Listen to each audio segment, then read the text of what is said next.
Баршаңызға қайырлы күн. Бүгін сіздермен варенка қосылып жасалатын печеньенің рецептісімен бөлісемін.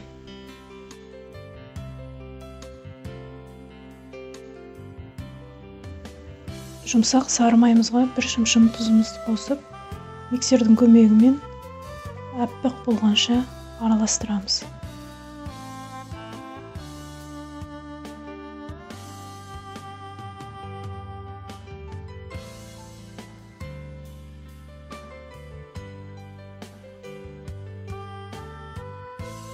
Қаймағымызды қосамыз. Қаймағымыз дүкендікі де немесе үйдікі болса да бола береді. Қопсытқышымызды қосып араластырамыз.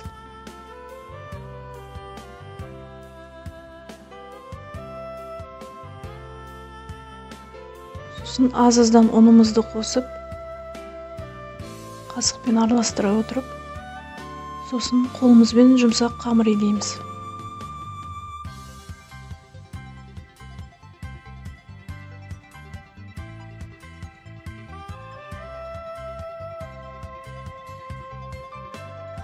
Қамырымызды илеп болған соң, пышақтың көмегімен теңдей екіге бөліп, пакетімізге салып, тоңазытқышқа 1 сағатқа қойып қоямыз.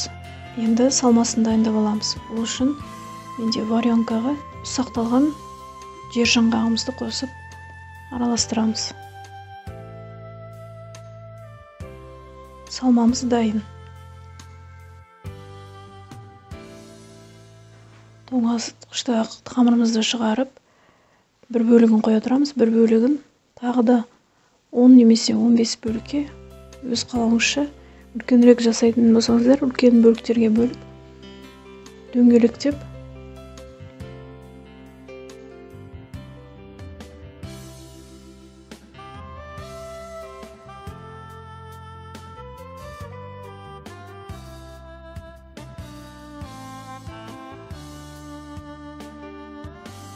оқтаудың көмегімен сопақша етіп жайып, видеодағыдай ішіне салмасын салып, печенье жасаймыз.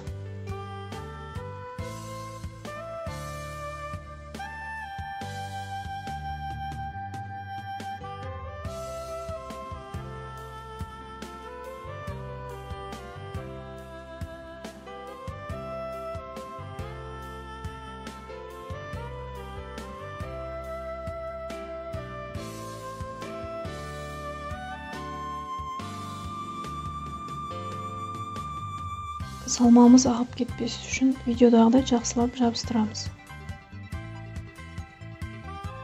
Дайын печеньелерімізді пергамент қағаз төселген формамыздың үстіне қоямыз.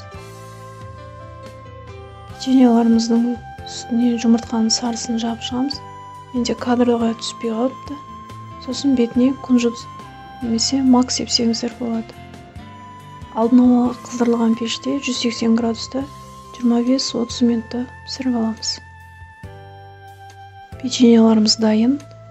Қатты жабыстырмаған жерлерім осылай кішкене ағып кетіпті. Сол үшін салмасын салғаннан кейін қаттырақ жабыстырыңыздар. Назарларыңызға рахмет.